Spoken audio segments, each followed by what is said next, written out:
Hi everyone, my name is Emily. I work here at Random House, and today we're going to be talking to Ken Forkish, who is the author of Flour, Water, Salt, Yeast, and he should be joining us in just a second. Let me just let you know who we're talking to. Let's see. In the meantime, comment below, tell me where you're tuning in from. What did you bake this weekend? He should be joining us in just a sec.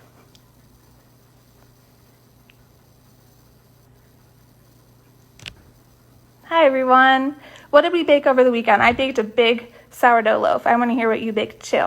Oh, here we go. We have Ken.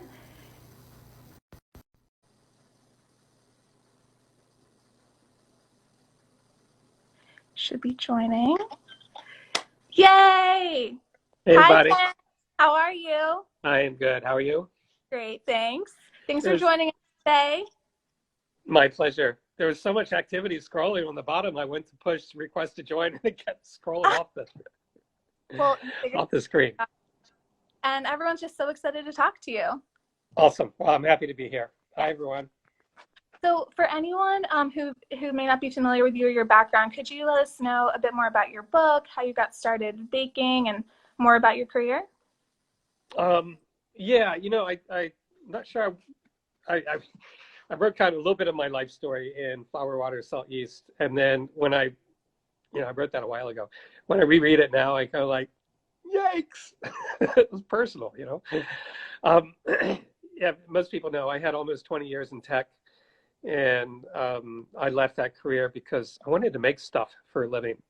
And the career that I had prior to that was a corporate career, and making stuff was virtual. It was definitely not tangible, physical things like baking loaves of bread. It is nothing like baking bread at home. Nothing.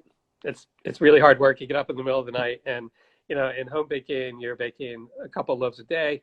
And when you own a bakery, you're baking hundreds of loaves a day, and croissants and coffee and personnel management, all that fun stuff too. But I have zero regrets. I'm very happy with what I do for a living. I'm very proud of what we do. My goal was to open Ken's Artisan Bakery, was to have the equivalent of a really good French craft bakery here in Portland. And I think we've done a pretty good job of that. Yeah, I think you've certainly achieved that, which is awesome. Thanks. What inspired you to become a master baker originally? Like I said, I wanted to make stuff, and I didn't really know what it was for a long time. And I was one of those lucky people that had this aspiration to do something, not knowing what it was, and kind of hoping for that awareness would happen at some point in time. And my light bulb moment was in a page of Smithsonian Magazine in the mid-90s that was about this very famous French baker, Lionel Poilâne. And he was kind of my muse. I went to Paris many times, visited his bakery and a lot of other boulangeries, and was so incredibly inspired by the breads and the croissants. And I kind of like the rustic pastries, those things. And so I basically just set myself on a course to learn how to do it and do it myself. And it was hard, but it did happen, and I'm, here we are, Yeah, 20 years later. to do tasting breads, pastries, traveling all over. Traveling all over, not so much anymore, but yeah, the rest of it. My bakery is closed now too, and for 18 and a half years, we baked bread almost every single day, and pastries, and now we've been closed since March 27th. And that's kind of depressing. We're making plans right now to reopen, but it'll be nothing. It'll be takeaway only for probably the next year or more. Wow. Yeah. Well, so are you reopening now for takeout? Yeah. We'll do a little bit of wholesale. Zupan's Markets here in Portland is my largest wholesale account, and their customers are missing my breads. I'm missing my breads.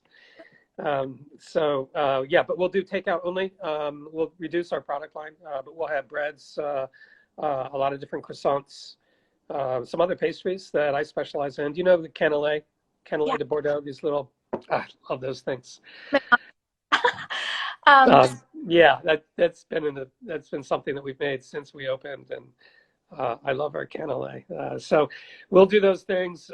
We won't have customers enter into the store. We figured out basically a traffic flow thing so that they can meet us at the door. We're setting up some prepaid stuff. Anyway, that's awesome. all that fun stuff is in process. Hope to reopen in a little over 2 weeks. Well, for those of you just tuning in, this is Ken Forkish. He's the author of Flour, Water, Salt, Yeast. And there's so many of us baking at home right now. So I wondered, what advice do you have for people who are new to baking or have recently picked it back up after spending so much time at home? Where do you recommend they get started, or your top tips? This is assuming they have my book, right? So I've got a copy of it here for anyone who doesn't. Flour, Beautiful. Flour Water. You know, it shows up backwards on my screen. Me too. The concept comes through with that beautiful. I'm amused at the little things. Yeah. So, you know, what does it take?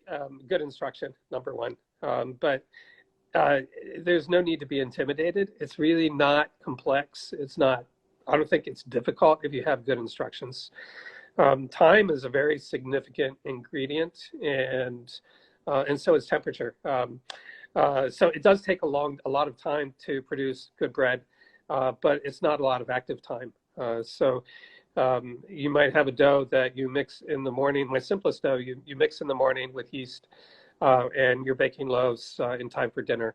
But you're not actively attending to it very much, really, before it's done. So don't be intimidated, and give yourself time to fail or not. One of the things that's really rewarding to me is I get a lot of tweets and Instagram posts that tag me that say, hey, this is my very first loaf from your book, and they show a picture of it. It looks exactly like the loaf on the cover. So that tells me that we did a good job. And the only reason I mentioned we is, you know, 10 Speed's editor at the time who worked with me, Emily Timberlake, turned my ideas into a book that was really cohesive, and I couldn't have done this without her or with my photographer, Alan Liner. That's so nice. That must be so satisfying to see when it turns out just the way it looks on the cover, you know? Completely, yeah. So anyway, your question was, you know, what's my advice to people just beginning baking? And trust in the instruction, and be patient. Don't be intimidated.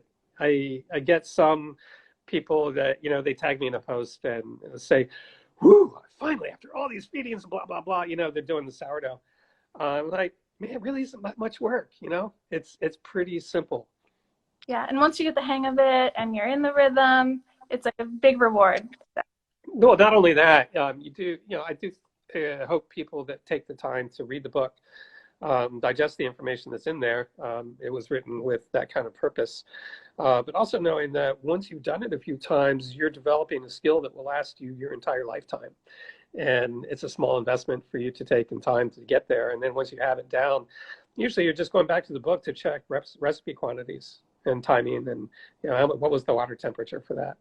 And I know that some people, like in the beginning, were like, because I asked people to get where's my little probe thermometer. It's they're inexpensive. You can buy them online, and you use that to get the temperature of the water for your dough. And, you know, something like getting water temperature, you probably haven't had another cookbook ask you to do that, but it will help you get the kind of results that we're looking for.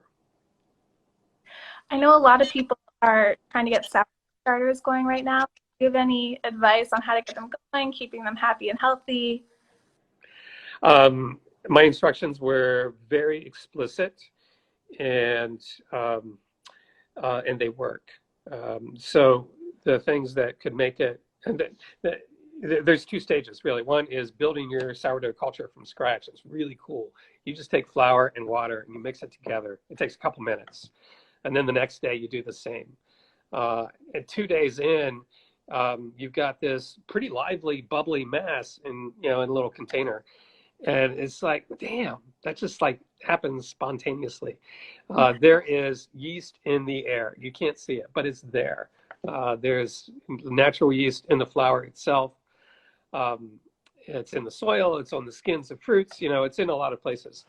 And to be able to harvest that and then turn it into something that makes bread for you is like it's really cool. Cool. And do you have any advice? We saw a question about just general yeast that you guys store. Do you have any tips on storing it? What type to buy? Anything I like do. This in both of my books, Flour, Water, Salt, Yeast, and then my pizza book, The Elements of Pizza. I recommend. I'm going to show a package to you right now. That says it might be backwards. Maybe it's forwards. Anyway, SAF. But it's a 1 pound package of yeast. You can buy it online, and it costs. It might be a little bit marked up right now, but it's $10 to $15, and it will last you. You can make hundreds of loaves of bread with that. You can store it in airtight, store it in your refrigerator or your freezer, and it will last you for a year at least. And then you only have to buy it once, and you've got yeast. You're set for a very long time. You won't be able to find it at your grocery store, but you will be able to buy it online. And I have recommended that since I wrote my books. So it's out there, and that's a good way to go. awesome. Cool. Speaking of storage tips, do you have any storage tips for actual loaves of bread after you've baked them to keep them fresh? Yes, I do. Airtight will keep it fresh the longest. It's easy to have qualms about using plastic for obvious reasons. Plastic bags are what I often use. If you don't have plastic bags around, and I use the kind of bags that I will repurpose from maybe produce I buy at the grocery store. Otherwise, you could use, in my book, we use a 12-quart dough tub. It's like a 12-quart Cambro with a lid. I've got one over there, but I don't need to get up. And it will, a loaf of bread will fit in there. And if you put the lid on, it'll stay airtight and it'll keep the bread fresh for a few days. The sourdough breads have they last longer. They'll keep for a good 5 days. The yeasted breads, like the Saturday bread, will keep easily for about 3 days. Nice. Yeah. You have, what's your personal ideal loaf? Like, what does it look like? What does it taste like? What's your favorite recipe in your book? I think what I'm happy about in my life is I don't have one. There's a lot that, you can't have, have favorite children either, right? Sometimes I just want a simple white sandwich bread because maybe I got pork cutlet, I'm making katsu, and then, I want just like a very simple white sandwich bread, but I want it to taste good. And that's actually something that interests me now is I know a lot of the cool kids in the baking community are doing super high hydrated doughs. And I've been baking bread like that for almost 20 years. But you can also apply the techniques for very long fermentation that put in better flavor in your loaf.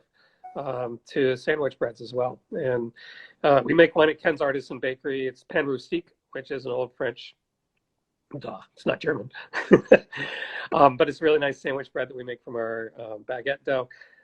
In flour, water, salt, yeast, the Saturday bread makes an excellent sandwich bread, but most of them do.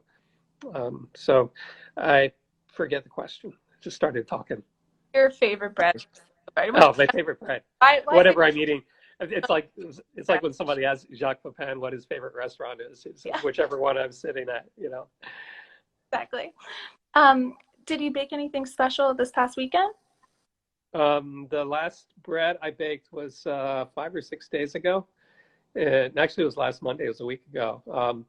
And I've got some great flour that I brought home from the bakery. It's from Camas Country Mill, just outside of Eugene. So it's about an hour and 45-minute drive south of where I am. It's local Oregon mill. They're growing very high quality wheat that is it was bred for flavor, not just yield in the field, which is fairly new in the wheat farming community of the last 50 years. And they're stone milling, so they're using very good quality wheat, and they're using very good milling characteristics to produce whole grain and sifted wheat flours that, oh God, it tastes so good. It's just beautiful. So even the simplest of my doughs made with great flour produces bread that, I'm fairly snobby about it. I'm just like, damn, this is so good. I want to make more. Yeah. And then I've been busy the last week, so I haven't got around to it. Wow. Well, I hope you get there this week, maybe. And of course, Yes, I'm out. I need to. it's about lunchtime on the East Coast, so I'm sure all of the people watching are getting hungry for lunch. At least I am. Are you tinkering with a new recipe right now or anything you're working on? I've just been tinkering with using recipes I have and converting them into pan breads, just for the fun of it. Pan bread's a little bit easier. They put less emphasis on the need to have perfect tension in the dough from shaping. And they don't need to be baked on a stone. They don't need to be baked in a Dutch oven. And I think they're a little more accessible and they're perfect for sandwich breads. So I'm playing around with that a little bit. Cool. We got a question wondering if you name any of your sourdough starters or your cultures. Give them. No, I don't have a Bob or a Jim or a Jane or no. For me, it's just I never have. If people like to do that, fine. I'm not judgmental about it. It's never been important to me to give it a name. Cool. Sorry, hate to disappoint. Oh, it's not disappointing. Everyone's different. And then we got another question about what are some of your favorite ways to use stale bread? Breadcrumbs or croutons? I'm probably not as, it's more that I want to give direction. If you look at cultures, food cultures in Italy and France, those, I'm sure Spain too, but I'm more familiar with France and Italy. They are built around no waste. And so, breadcrumbs is a very easy thing. Early on during the pandemic when I was at home and baking every day, and I had a large bag of breadcrumbs that I brought home from the restaurant. I was, I do like sauteed greens and then just sprinkle breadcrumbs and some grated parm on top and put it under the broiler. And that was really nice. Sometimes I'll use pieces of stale bread in a broth to thicken it. And because the starch will come out of the bread and it thickens it and gives it a little bit of a weedy kind of flavor. I like doing that. I'm not really good with encyclopedic memory. So I have a lot of knowledge in there on things to do with stale bread that aren't coming out right now. Sorry. Totally fine. Actually, in the Reddit AMA, I was asked that question and I gave a fairly weak answer. And then someone popped in and they just rattled off this list of like a dozen great. I'm like, oh yeah, I wish I'd thought of that. That's collective helping, collective information sharing. It's a good thing. Totally. I would have sucked at Jeopardy. You and I were talking earlier about flour and amounts of flour and how some recipes call for so much flour and it takes flour to feed your starter. And I saw some questions about that. Do you want to talk about like flour? Yeah. I mean, it's important to talk about it because it's gotten so much attention. People want to know why I use so much flour to build or maintain a sourdough culture in my first book, Flour, Water, Salt, Yeast. And it's possible to do it less. So I was mostly interested in putting together a procedure that worked, and it did. The thing with the sourdough culture is you need enough active flora in the culture. And so you need to have enough yeast in there for it to work and give you a bread that, produces nice volume. And to go through all this work of building a culture and then finally make the bread and it come out as a brick or not, as expanded as much as you want is a real disappointment. Flour is also not very expensive. So I was looking at it from the point of, if it takes a few pounds of flour, that's $3 or $4. And you compare that to the total cost of your bread over time. It's, to me, that was not unreasonable. However, it was a bigger deal to a lot of my readers than it was to me. In my second book, The Elements of Pizza, I have pizza dough that's made, well, it's like the first book. I've got a lot of different doughs in the pizza book, but I also have one that's specifically levain dough. And at that point, I was already sensitive to the comments on the amount of flour used in flour, water, salt, yeast. And so I built up, I just called it Levain 2.0. And the elements of pizza, if anybody's interested in that book, there's a technique for building up a levain culture and maintaining it for future builds using a lot less flour than there was in flour, water, salt, yeast. The total amount was about 1.5 pounds. So say $2 worth of flour to build up an active culture. When either of these processes, you start out using just whole wheat flour, or you could use whole rye, but whole wheat is a lot easier, just trust me. Um, and then at some point, you convert it so it's not 100% whole wheat flour. So it's about 5 days of build up. The whole wheat flour has more flora in it than white flour does. And that is to say there's more yeast and bacteria and enzymes and the things that live out toward the bran within the yeast berry itself. So you use that to start the culture because it will get more active quickly. And then you start, my feeding process adds in white flour for like day 6 or day 7 to get it to the point of the flour blend that we use in the final dough. In the elements of pizza, it's all white flour. In flour, water, salt, yeast, it's a blend of white and whole wheat. Nice. Some I could go on forever. I know. Me too. Well, our time is about wrapping up. Is there anything else you want to talk about or share with our fellow bakers? Mostly trust in the process. It works. If you're following it to the T and it's not, check your water. Maybe try bottled water. If you have, maybe there's something in your water that's causing a problem. But for the most part, trust your process.